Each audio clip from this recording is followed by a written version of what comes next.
अजमेर में मत्था टेकने के लिए जाने वाले हिंदू ना तो दरगाह के इतिहास के बारे में जानते हैं और न यहाँ के खादिमों के हाथों हुए देश के सबसे बड़े बलात्कार कांड के बारे में। किसी सूफी की दरगाह नहीं, बल्कि यहाँ न जाने कितनी अबोध हिंदू लड़कियों की चीख भी दफन है। राजस्थान में अजमेर का सोफिया गर्ल्स स्कूल देश में लड़कियों के सबसे नामी स्कूलों में एक। सोफिया गर्ल्स स्कूल में बड़े बड़े रसूखदार लोगों की बेटियां पढ़ने आती थीं। राजस्थान के कई IAS और IPS अधिकारियों की बेटियां भी यहीं पर पढ़ती थीं। शहर में रहने वाले एक लड़के ने स्कूल की 9वीं क्लास की एक छात्रा से दोस्ती कर ली। छुट्टी के बाद वो छात्रा लड़के के साथ घूमने फिरने जाने लगी। लड़के ने छात्रा की अश्लील फोटो खींच ली। इसके बाद जो कुछ हुआ वो देश में अपराध के इतिहास में एक काले अध्याय की तरह दर्ज है, लेकिन आज भी भारत में इसके बारे में बहुत कम लोगों को पता है। ये घटना है वर्ष 1992 की और इसे अजमेर सेक्स स्कैंडल के नाम से जाना जाता है। सोफिया कॉलेज की 9वीं क्लास की छात्रा से दोस्ती करने वाले युवक का नाम था फारूक चिश्ती। उसका परिवार अजमेर के ख्वाजा मोइनुद्दीन चिश्ती की दरगाह पर खादिम का काम करता था। फारूक चिश्ती अजमेर युवा कांग्रेस का अध्यक्ष भी था। छात्रा को प्रेम जाल में फंसाने के बाद फारूक चिश्ती ने उसकी अश्लील तस्वीरें ले ली और फिर ब्लैकमेल करना शुरू कर दिया।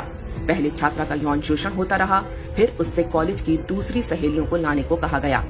एक के बाद एक लड़कियां इस जाल में फंसती गईं और इज्जत बचाने के लिए वो अपने साथ दूसरी लड़कियों को भी लाती गईं। कुछ से तो उनकी भाभी और बहनों को लाने को भी कहा गया था। पहले एक लड़की, फिर दूसरी और फिर तीसरी। बहुत जल्द ही इस गिरोह के जाल में लगभग 200 से अधिक हिंदू लड़कियां फंस चुकी थीं। अपुष्ट दावों के अनुसार लगभग 250 लड़कियां गिरोह के जाल में फंस चुकी थीं। ये लड़कियां किसी गरीब या मध्यम वर्गीय परिवारों की नहीं, बल्कि अजमेर के सबसे रईस परिवारों की थीं। यह सब कुछ होता रहा और किसी लड़की के घर वालों को भनक तक नहीं लगी।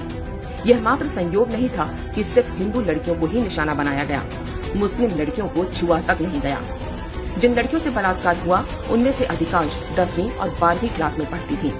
मास्टरमाइंड फारूक चिश्ती अकेला नहीं था, उसके साथ अजमेर शरीफ दरगाह से जुड़ा एक पूरा गिरोह सक्रिय था।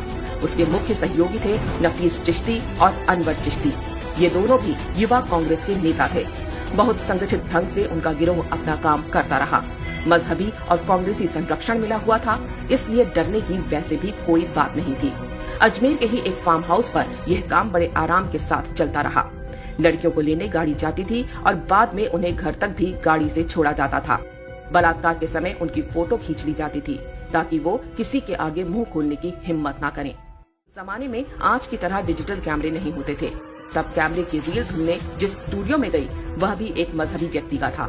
स्टूडियो वाला भी एक्स्ट्रा कॉपी निकालकर अलग से लड़कियों का यौन शोषण किया करता था। ये ब्लैकमेलर्स स्वयं तो बलात्कार करते ही अपने दोस्त यारों को भी उपकृत करते। जिन लड़कियों के साथ बलात्कार और ब्लैकमेलिंग हुई उनमें से कुछ ने आत्महत्या करनी शुरू कर दी। एक ही स्कूल की छात्राओं का इस तरह आत्महत्या करना ही मामले की पोल खुलने का कारण बना। शुरू में पुलिस ने 8 आरोपियों को गिरफ्तार किया।